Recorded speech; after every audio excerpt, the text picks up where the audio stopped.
Hi, everyone. Robin, your chronic fatigue expert. I'm going to call this part 3.5 because something was going by outside and it got loud. So this will be part 3.5 of the questions, and we'll just continue on. Because I've already introduced myself and everything in version 3.0. And we'll just continue on with the questions. And we are at number 54. Did you or do you feel close with your parents? That's a good question to ask because it relates back to question 46. Do you better understand your feelings? Because some of the feelings you have may be connected to thoughts that your parents had. So that's where that question is important, especially if you have chronic fatigue syndrome. You might have thoughts about yourself that are not your own. They may come from people outside yourself, such as your parents or friends or family members. Can you forgive yourself and others? That's question 55. Now, I have a lot of clients that say, I could never forgive them. You don't understand what they did to me. You don't understand. They betrayed me, they cheated on me, they fill in the blank. But how I explain forgiveness, it's not for the other person. You don't have to talk to the other person. You never have to see the other person. I'm not one to say you have to go to that person and make amends. What I am saying is that your unforgiveness is hurting you, not them. It's causing you to have pain, you to ruminate, you to be angry, you to be sad. Whereas if you forgive them and let it go, it's no longer going to have that power over you. It'll be like you can think of that memory, that thing that you told me. I can never forgive them. And it'll be like walking by a set of trash cans. When you walk by a trash can, do you say, oh, you dirty trash can? Do you know what you did to me? No, you don't care. It's just a trash can. It's just sitting there. So forgiveness is just like walking by a trash can. You can think about the person and it doesn't bother you. It just is. I'm not saying you have to talk to them. I'm not saying you have to get back with them and be their best friends. I'm just saying do it for you so that you can have better quality mental health and better quality physical health, because it's going to, what affects you mentally is going to affect you physically eventually. So question number 56. Do you enjoy high self-esteem? I like how they put that. Do you enjoy high self-esteem? Now, self-esteem is not being arrogant and saying, I'm the best, I'm the most wonderful, and I'll always be the most wonderful no matter what you mention. High self-esteem, just to me, basically, is knowing that you matter to you, that you love, accept yourself the way you are, and you're okay. You're okay. You're a beautiful person just because you are. You don't have to be a doer. You don't have to do anything. You just have to be yourself. So a person with chronic fatigue syndrome, I would say, does not enjoy a high self-esteem because they do not enjoy being themselves. Being themselves is a struggle. Being themselves brings pain. So if you want to get better, there's hope to get better. Drop me a message and we can create some time and talk about that, about how to enjoy high self-esteem and get better. Question 57. Do you experience unconditional love? And if you do, who from? From your parents? From you? From a pet? I think everyone should have a yes there, but unfortunately, I'd say a lot of people don't. And if you don't, please get help for that. I think everyone needs that in their life. If not from me, get help from someone you trust to learn how to receive that unconditional love, to generate that unconditional love. It's life-changing. It's absolutely life-changing and vital. It's a vital part of getting better from and feeling better from chronic fatigue syndrome, to know that you're worthy of that love. You're worthy of getting better. If no one's ever told you, let me be the first. Let me have that honor.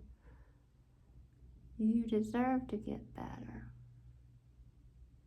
You are unconditionally loved. And you can be loved.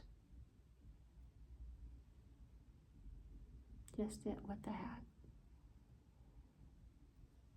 And think about that. While we move on to question 58. Oh, what a hard one. Do you give yourself more supportive messages than critical messages? That's one of the secrets I'm going to talk about that I told you in part 2. I know most, if not all, the secret thoughts you have. I'm not a mind reader. People have told me. More than one person has told me what their secret thoughts are. And a lot of them aren't very supportive messages. They're not very happy messages. We often listen to the inner critic and the outer critic. The inner critic is the person in here. The outer critic are the people out there telling you, and then you replay the outer critic in your head as well. So do you listen to that inner critic and the outer critic on a regular basis? I know you do. One of the things that they've told you is you can never get better. You don't deserve to get better, maybe. That you'll always be this way, that nothing will ever change, it'll just get worse if it does change. That's all non-supportive messages and critical messages. I'm here to tell you, on a positive note, that you can. Those are all lies. If you want to know more, contact me. We'll talk about it. I'll tell you the plan that's for you. How to get better. That is, if you want it. Because you have to want it before I can give it to you. I can want it for you every day the rest of my life, and believe me, I would give healing to every person with every disease if I could. But you have to want it. That's the first step. in recovery from anything is wanting it and wanting to get better. There's a better you out there. It might be a tiny bit better, but it might be hugely better. Only you can decide that. And I hope you decide to be hugely better and make the world a better place. But that's my goal. So let's talk about question number 59. Do you surround yourself with positive and encouraging people? I think half of all the problems that we face would be minimized if we deleted some people out of our lives. And I said it, chronic fatigue syndrome or not. Everybody has that one person in their life that if they deleted, that if they blocked, that if they got rid of, their life would be exponentially better. You forget sometimes you're an adult. You get to choose who you have in your life, and your choices of who you have in your life will affect you mentally. How you deal with those people in your life, if you choose to have them in your life, the new skills you learn to deal with them to protect your mental health can be the difference between a happy life and a miserable life. Chronic fatigue syndrome or not, this is for everybody. When you surround yourself with positive, encouraging people, you see the possibility. You see hope. There's nothing wrong with having hope. It's when all hope is gone is when you have a miserable life. And I've seen that. I've seen that with people dying on their deathbed. The ones that have hope have a happier ending. They go on to the next phase, happy. And that's when you're at your most vulnerable. But those that have no hope go on to the next, being just as miserable as they live their life here. And that's not a place I'd want to be, whether I'm facing something terminal or facing something chronic or facing something acute, which means temporary. I'd want to face it with some positivity, some people that to encourage me and some support. Because positive people tend to support you rather than tell you how bad it's going to be and you're just going to have a life of misery. I'd rather be told, you can do it. You can get better. You're the light of my life. You're my best friend. You're my, whatever. It makes you feel better. And when you feel better, you do more things that make you feel even better. Number 60 is something that a lot of people don't talk about, that they quite shy away from, is do you experience intimate, non-sexual relationships?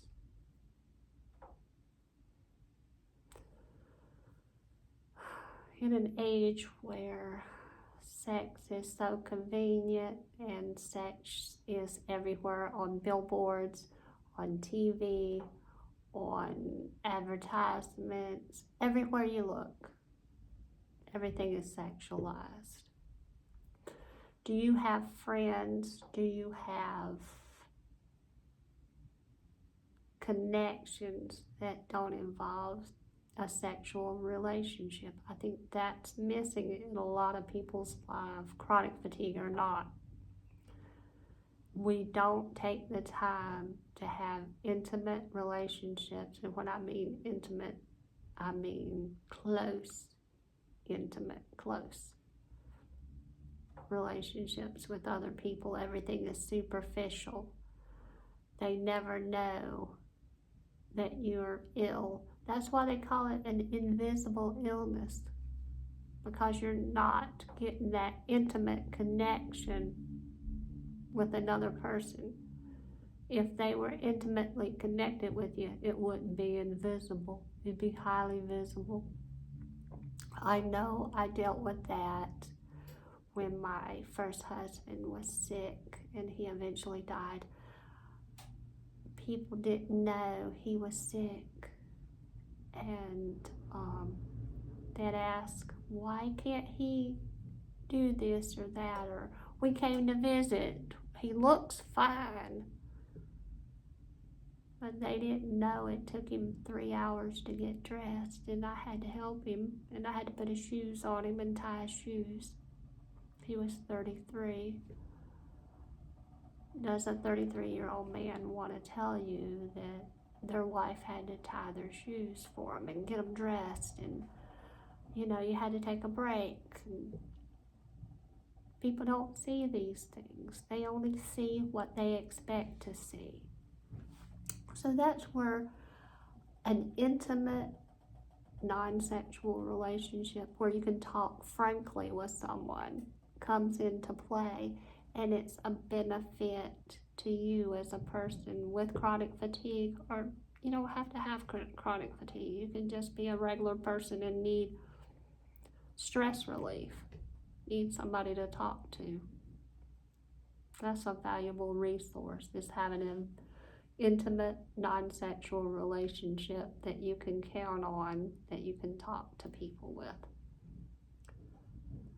Number 61. This got the biggest hit when I talked about this in just a written post about chronic fatigue syndrome, because nobody talks about it. But here I'm going to go, because I'm not afraid to talk about this.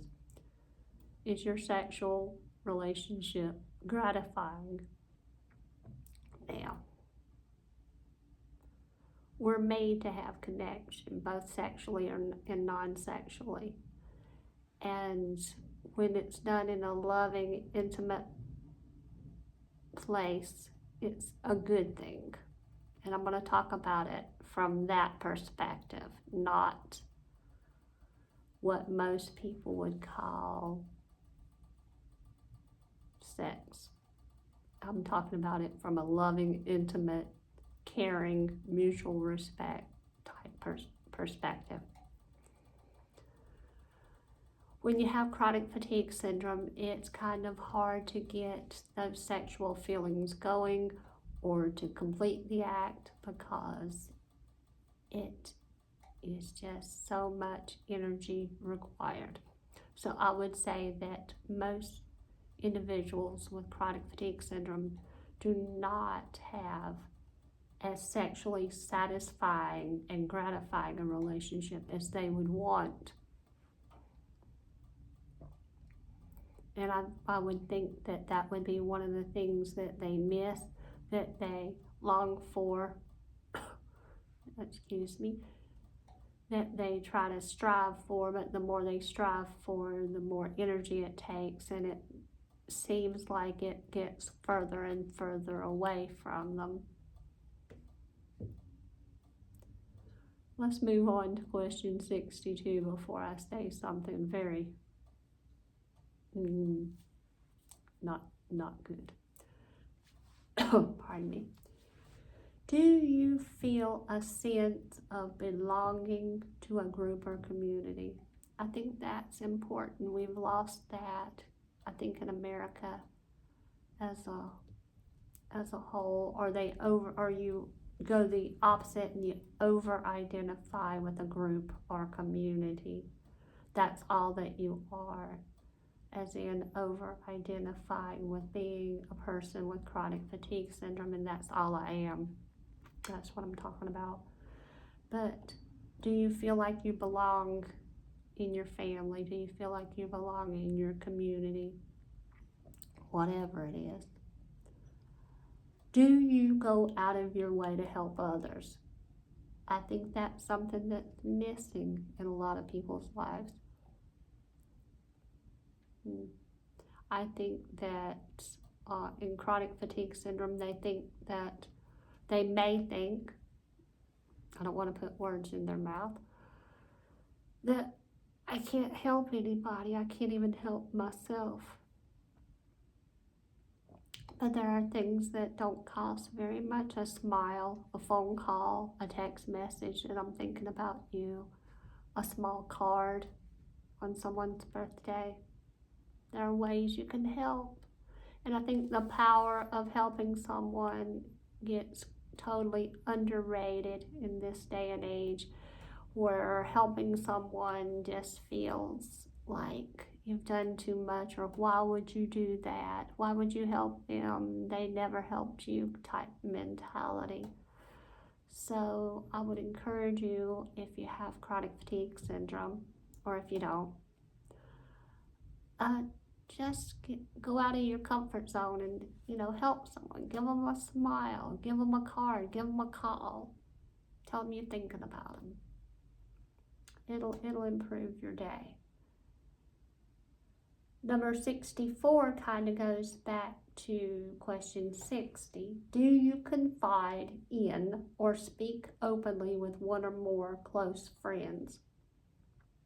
That's the benefit I talked about of having a close, intimate relationship, where you can speak openly about your disease, about your hard times with it or your good times with it, or speak about happy times that you had with them, and future plans you may have, and just be open and honest, having someone you can have an open, honest conversation with. It's a benefit on so many levels, not only your emotional health, but your physical health will be impacted by having a close personal friend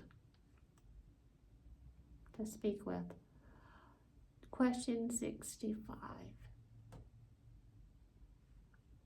Have you demonstrated the willingness to commit to marriage or a comparable long-term relationship? Now, I'm probably going to get a lot of flack from that one, but it shows in research that people in a long-term committed relationship usually fare better as far as happiness, hope, support, a lot of different levels. So there's a lot to be said about having a strong, committed relationship and getting better and feeling better and having a sense of I belong somewhere. That in itself is very healing and is a positive on your healing journey. So that's enough said on that one, so I don't get myself in trouble too much. Question 66. Have you had deep tissue body work or massage, and are you comfortable being touched? Some people with chronic fatigue syndrome are very sensitive to touch, so I wouldn't recommend a deep tissue massage because they can hurt afterwards. But a light massage with gentle touch, maybe on certain areas, may feel good. Knowing that sometimes when certain places get touched, a massage therapist and scientists and doctors alike can tell you that we store certain things in our body as well. And there's been times that people have gotten massages, and it's well documented that they'll start crying because something was released, because we do store our experiences bodily as well as in our mind. They're stored somewhere in our body. So just note that if you do have a deep tissue massage, there is the likelihood or the possibility, that's a better word, possibility, that you may release something and you may end up crying or be angry, or something may come up that's connected to the place that's being massaged. So there are some side effects to massage, we'll call them side effects, that most people don't know about or talk about, that do happen on a regular basis. If you talk to a massage therapist, they can tell you what I'm saying is true. And I'm talking to a legitimate massage therapist here. Let me clarify that one. Let's move on to 67. Can you let go of your self-interest in deciding the best course of action for a given situation? Okay, now that's sort of a tricky question, because you have to balance what you want for yourself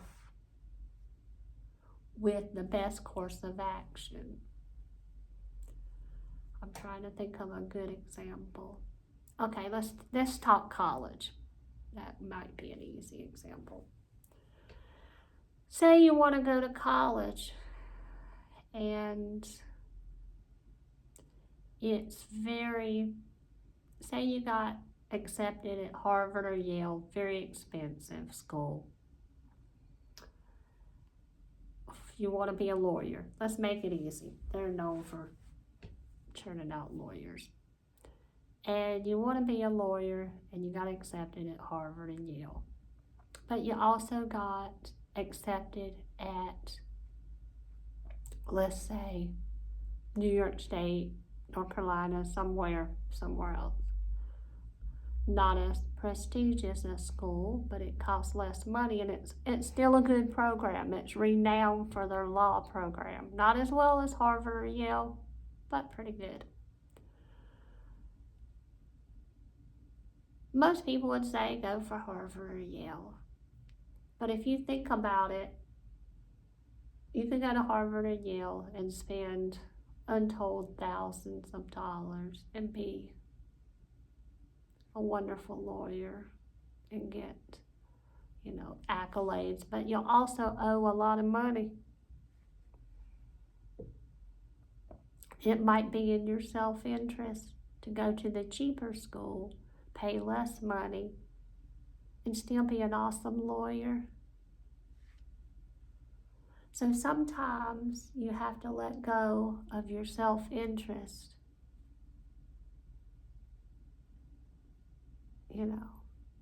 to be that big shot lawyer because you have a degree from Harvard, and just look at it from the best course of action for your future. So maybe it plays more into your morals and your values rather than going to the self-interest of going to Harvard. You go to the lesser school because it reflects your morals and values, that you want to do pro bono work, do public defender work. So that's where that question comes in. Question 68.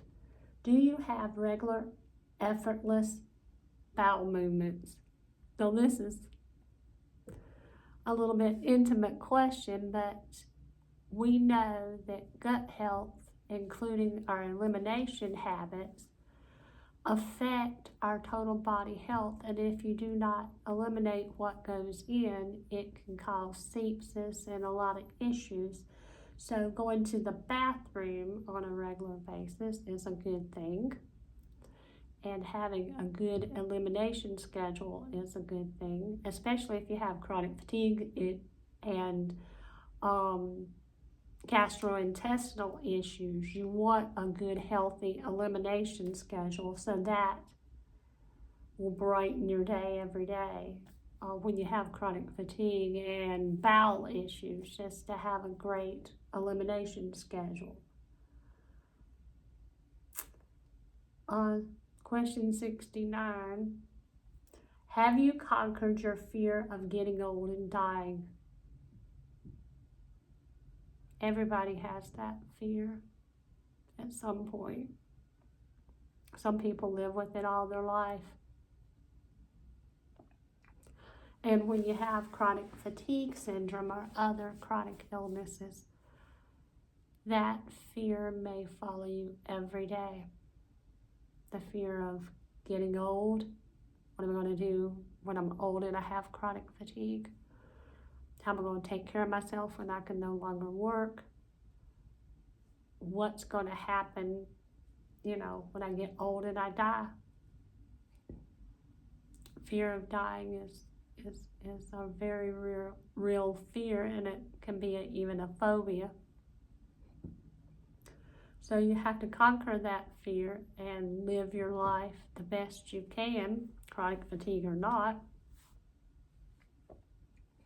and live it without that fear on a daily basis and that daily rumination about getting old and dying alone and all these ruminating thoughts that swirl around your head.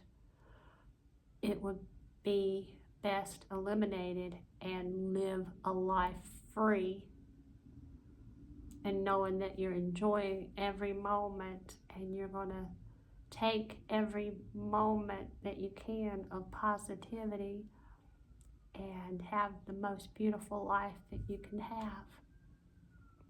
That's a better outlook, I think. A more positive question for number 70. Are you willing to learn from children? You can learn a lot from them. They're so open.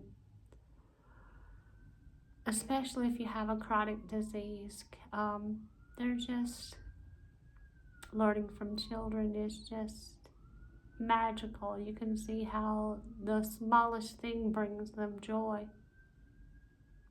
That's a beautiful thing to learn from children. So I'd encourage you to watch some children and see what you can learn. Question 71. Do you actively pursue your goals and legacy even as you age and suffer loss? I find that a lot of Americans, especially if you're of a certain age, which I'm of that age. I won't tell you what the age is, but I'm there.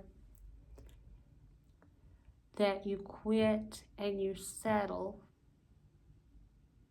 when you get a certain age. You don't pursue your goals. You don't pursue what you want.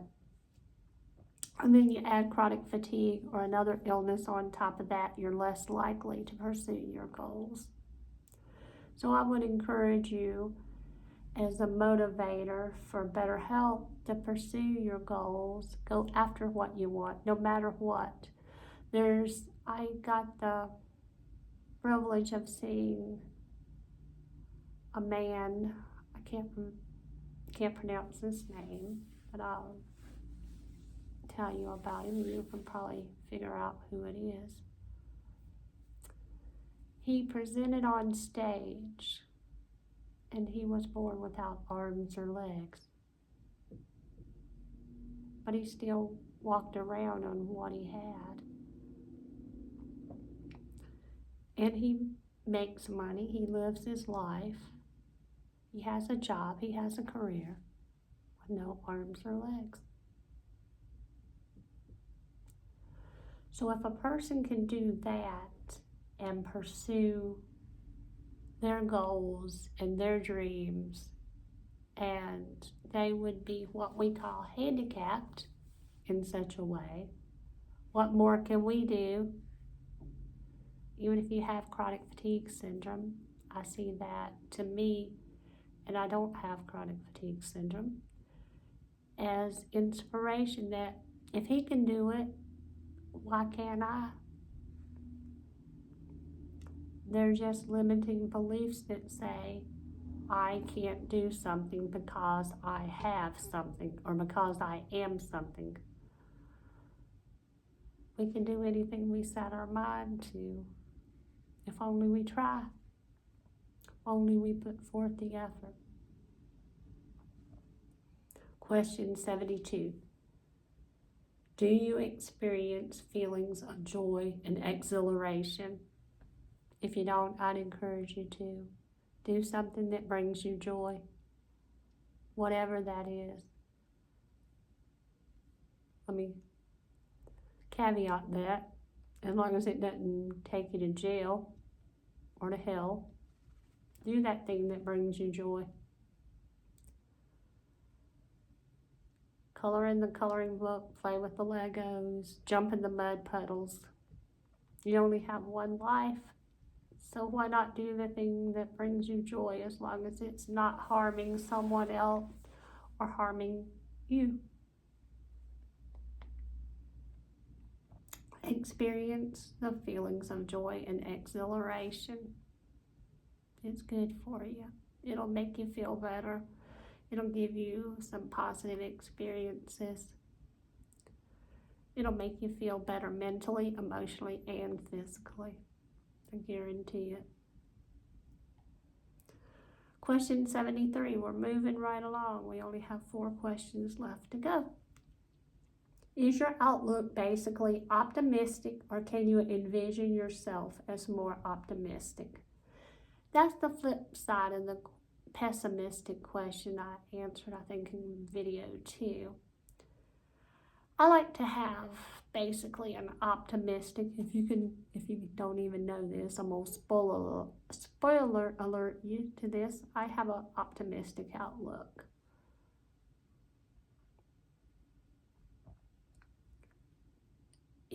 I can envision you getting better. I can envision me getting better.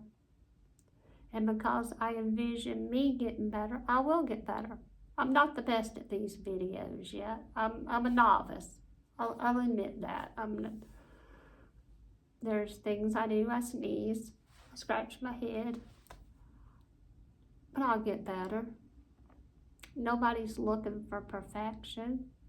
We're just looking for progress. I'm optimistic that I will get better. And if I do stink one of these days and I make a horrible video that nobody likes, well then I have the optimism that tells me that I just try again.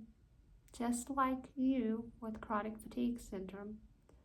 You might just stink one day. You might suck. You might just screw it all up. That's what makes us human. We're not perfect. We get up the next day. We try again. We probably screw that one up too. We probably mess up royally. We take a deep breath and we try again. Nobody's expecting perfection. And if they do, they're lying to themselves. Nobody's perfect. Nobody living today is perfect. So just look at your life and be a little more optimistic. It can get better. It will get better. And you don't have to compare yourself with anyone else. That's the wrong way to look at it. Compare yourself with you. You can't compete with anybody else. I don't want you to. You don't have to. Nobody says you have to. Compete with yourself. Be a better version of you. Be a more happier you. Be a more optimistic you. And you'll reap the benefits. Are playfulness and humor important to you? And do you have a sense of humor? I would say I do. I think that humor goes a long way in relieving the stress of any given situation. Whether you're having a bad day, whether you're dying, whether you have terminal diagnosis, whether you have a diagnosis of anything, rheumatoid arthritis, diabetes, have a sense of humor about it. It just makes it lighter. Life is heavy enough. We suffer enough.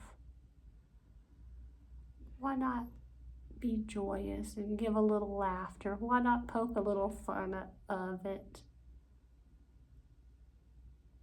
It makes life a little more bearable, doesn't it? Just to laugh about something going on. I know I see myself as like, I call myself the odd cup of tea because I don't fit into what you'd call normal. I have a quirky sense of humor, and I think that certain things are funny that other people may not find funny, or I try to find the funny in anything I'm doing, because usually it's going to end up funny if I'm involved in it. Because why not? Why not? There's enough suffering. If I want to cry, I cut on the TV.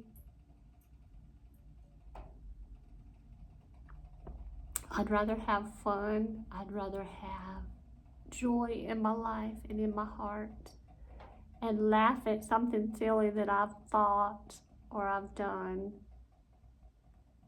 than to go through life just miserable and down and depressed and have all these negative self-beliefs or negative thoughts or negative things that people's told me and believe those things. That's their point of view. That may be who they think they are, but I know they're not talking about me. Because if they knew who I was, they'd see that I was just me. That's it.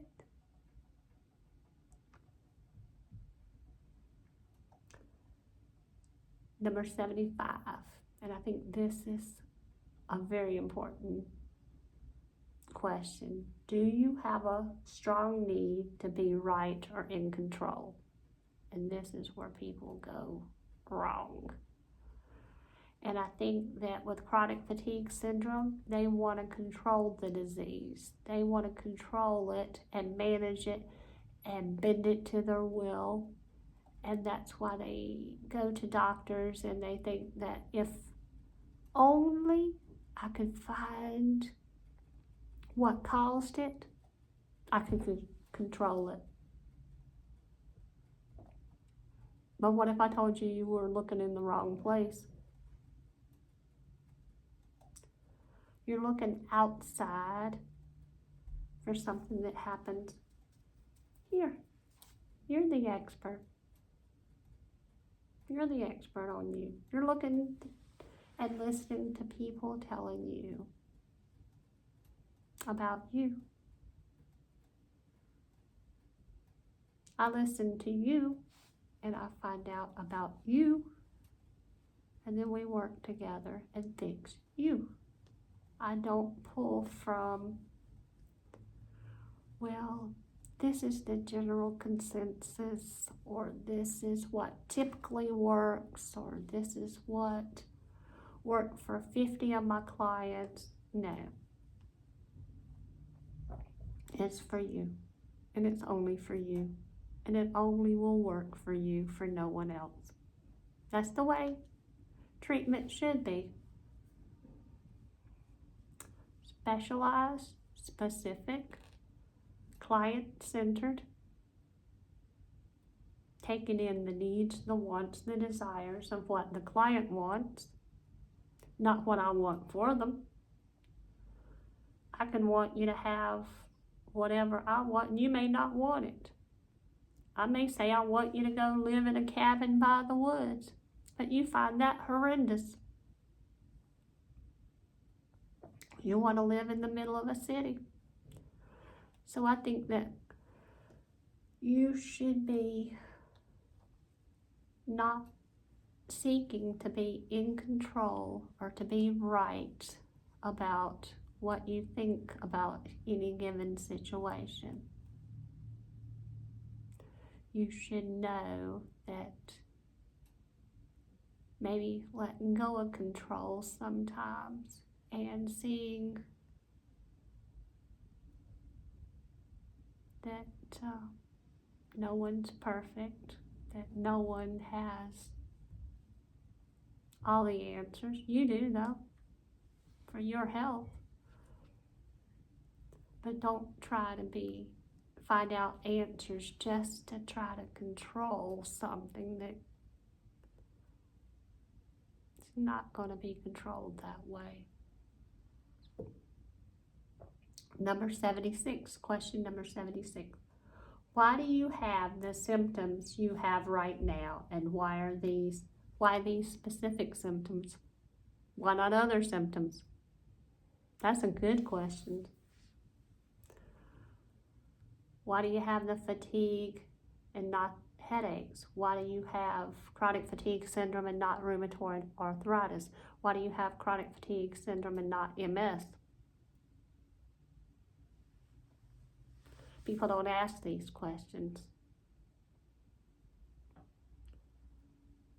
That's the root of my helping you figure out these questions. That's what I do. When you answer the questions, you find out what you need to do for you, then you can be fully in control. If you know what to do that's going to help you specifically, then you do those things, those help. But taking a treatment plan that people just come up with out of thin air, that they don't even believe in themselves, that gets you the results of, I don't know, it gets you the results you have now.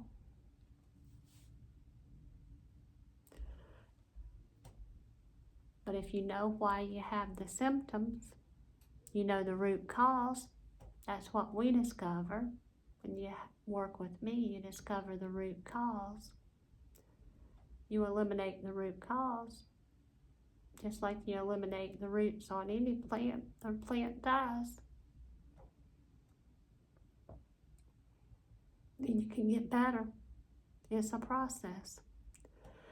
But if you just manage the tree, you just cut off a few limbs, you just cut it down and just leave the trunk, you still got a tree. Little trees can grow out of that stump. But if you cut off the roots, if you take all the roots, nothing can grow. That's how I help. Number 77, the last question. What are you waiting for?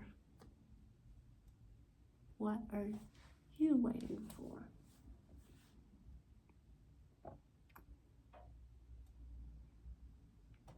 What are you waiting for to get better?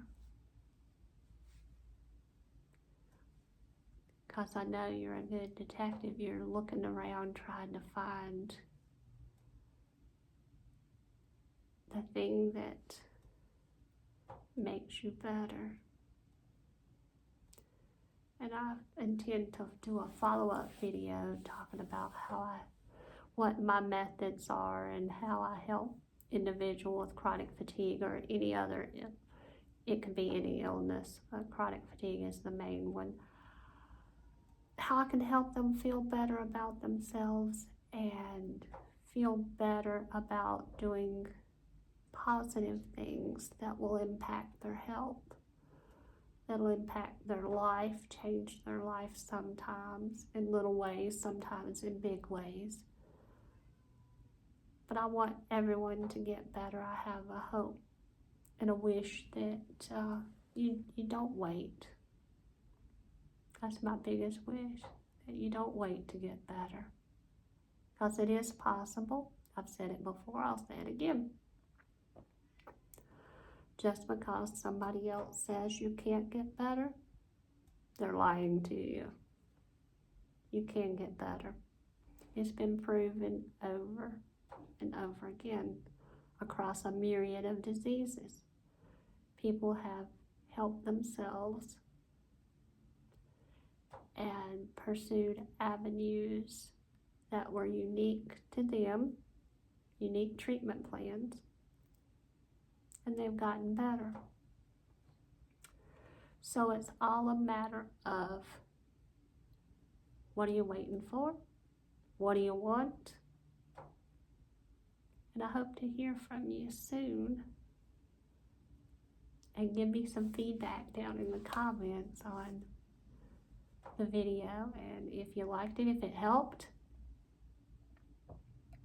And thank you for watching the videos, the series of videos that I did on the 77 questions. And I wish you joy and optimism and happiness, and continue to watch my other videos. There's a whole series of them, and there'll be more. So thank you again for watching, and have a wonderful evening.